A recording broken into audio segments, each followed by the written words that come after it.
Selamat pagi pemirsa, apa kabar Anda pada pagi hari ini? Senang sekali saya Ibnu Fadil dapat menemani Anda di Berita Kaltim hari ini. Sejumlah informasi penting telah kami siapkan untuk Anda dan berikut di antaranya. Gara-gara kecanduan narkoba dan judi online, seorang pria di Tarakan nekat membobol sejumlah mobil.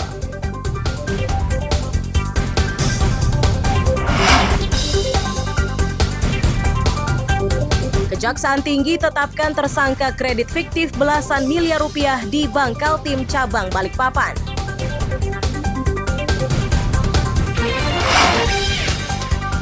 Pabrik rokok di Samarinda kini jadi incaran Badan Pendapatan Daerah.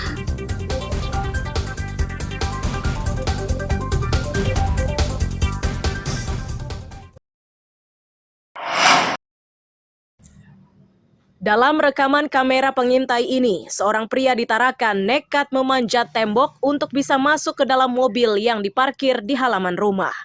Pada rekaman lainnya, pria tersebut terlihat mengendarai sepeda motor dan berpura-pura berteduh. Tak lama setelahnya, ia masuk ke dalam salah satu mobil yang diparkir di tempat tersebut. Tujuan ia masuk yakni untuk mencuri barang berharga yang ditinggal dalam mobil.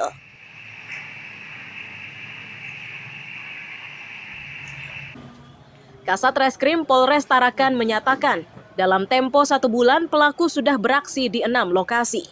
Sebagian barang curian itu sudah dijual dan uangnya digunakan untuk membeli narkoba serta judi online atau daring. Untuk kronologis kasusnya adalah di mana kami lakukan penyelidikan bahwa tersangka mengakui perbuatannya, di mana dari pengakuan korban barang-barang tersebut sudah ada yang dijualnya. Seperti contoh adalah satu buah unit laptop yang ia jual dengan harga 1 juta. Uang tersebut ia gunakan untuk bermain judi online dan juga membeli sabu-sabu. Korban juga mengakui bahwa ia beraksi lebih dari 6 TKP. Jadi saya juga himbau kepada warga Kota Tarakan yang menjadi korban ataupun yang pernah menjadi sasaran pencurian, di mana ada barang-barang berharganya yang hilang, tolong laporkan ke Polres Tarakan. Itu akan membantu kami dalam proses pengembangan kasus tersebut.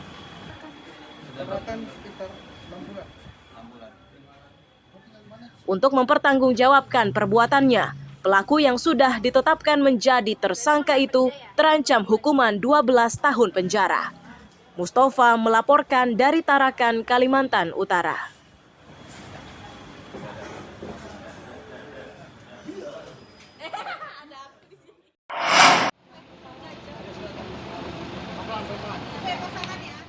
Belasan pria dan wanita yang diturunkan dari mobil Dalmas Satpol PP ini merupakan tangkapan di sebuah indekos di Jalan Kartini, Sungai Pinang Luar, Samarinda Kota, Rabu malam.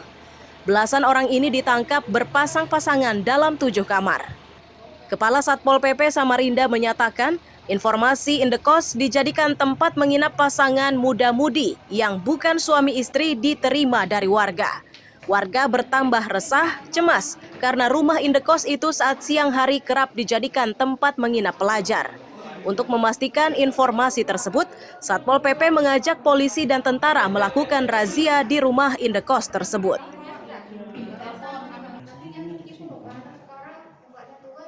Ini adalah kos-kosan yang masuk di gang, yang aktivitasnya meresahkan warga masyarakat, di mana di situ kalau siang ada anak-anak sekolah yang masuk di situ, sehingga berbagai informasi dari warga yang kami telusuri malam hari inilah kami datangi. Dan pada saat kami datangi terdapat dari beberapa pasangan yang bukan suami istri, bahkan umurnya paling rendah 19 tahun. Jadi terdapat 7 pasangan dan 4 orang ownernya yang saat ini berada di sini. Terhadap ke-7 pasangan yang terjaring razia ini tidak dijatuhi sanksi, namun hanya didata dan diberikan pembinaan. Iswanto melaporkan dari Samarinda.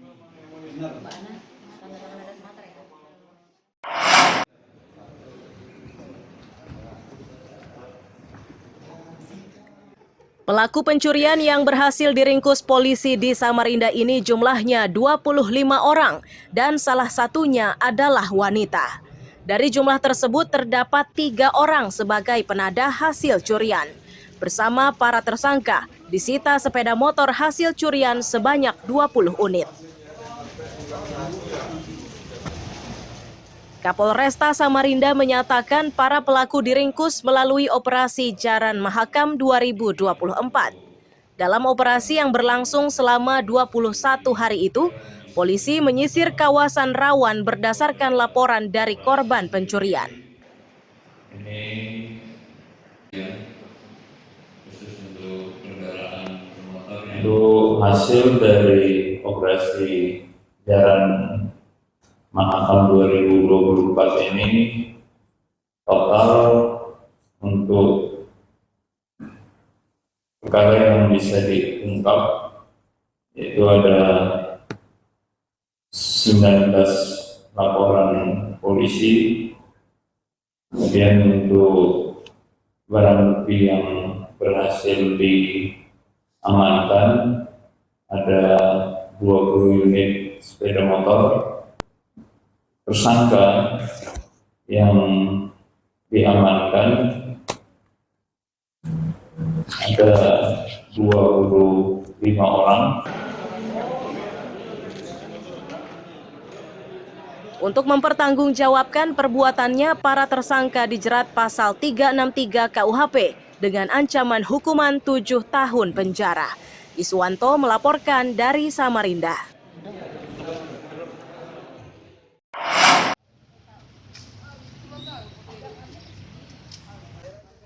Pohon kurma yang berdiri di Jalan Milono, Gang 1 Kelurahan Bugis, Samarinda Kota inilah yang akan disingkirkan oleh tim gabungan dari BPBD dan PLN Kamis siang. Ini dilakukan setelah batang pohon kurma berukuran cukup besar ini menyebabkan aliran listrik di kawasan tersebut padam. Untuk menyingkirkan batang pohon yang berukuran cukup besar ini, petugas menggunakan gergaji mesin.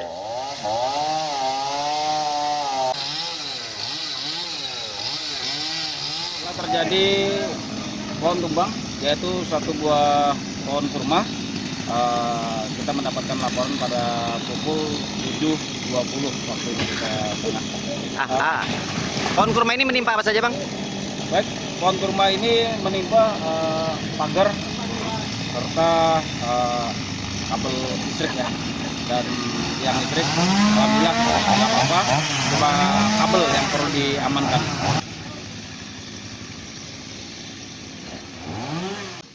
Petugas PLN menyatakan pemadaman sementara dilakukan agar petugas di lapangan bisa bekerja dengan aman. Petugas juga mengimbau warga jika melihat pohon yang mengganggu aliran listrik bisa langsung menghubungi PLN.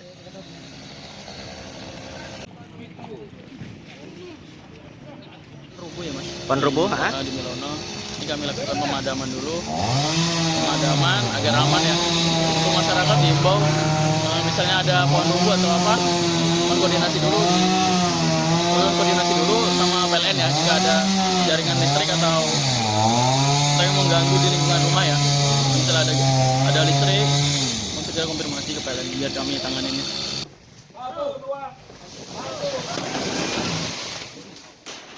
Pekerjaan menyingkirkan batang pohon kurma ini berlangsung selama 3 jam.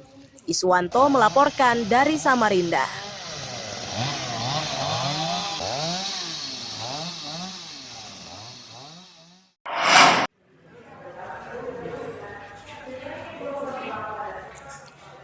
Anjing pelacak K9 milik Bea Cukai inilah yang dikerahkan tim gabungan dari Badan Narkotika Nasional Provinsi Kalimantan Utara dan TNI Angkatan Laut saat menyisir kawasan pelabuhan Malundung, Tarakan, Kamis siang. Sasaran pelacakan adalah barang bawaan penumpang, mulai dari tas, koper, dan lain-lain. Kepala BNNP Kaltara menyatakan, operasi ini digelar menyusul informasi rencana masuknya narkoba ke Tarakan. Dalam operasi ini, petugas sengaja menyasar kawasan pelabuhan karena jalur laut menjadi akses utama bagi pengedar narkoba.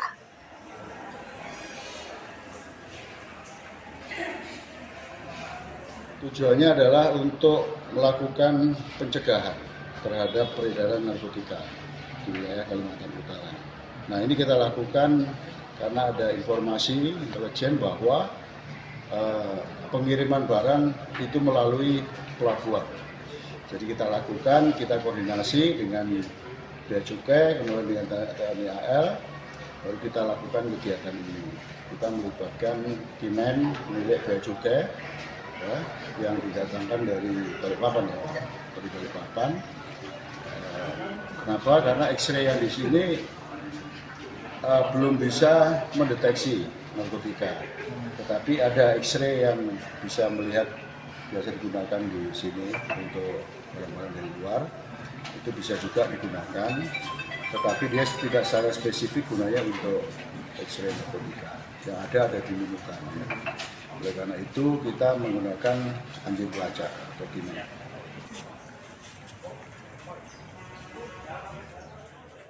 Meski sudah menyisir setiap penumpang yang berada di pelabuhan, namun petugas gagal mendapatkan sasaran. Meski begitu, petugas mendapati satu calon penumpang yang positif mengonsumsi narkoba usai menjalani tes urin. Mustafa melaporkan dari Tarakan, Kalimantan Utara. Terima kasih.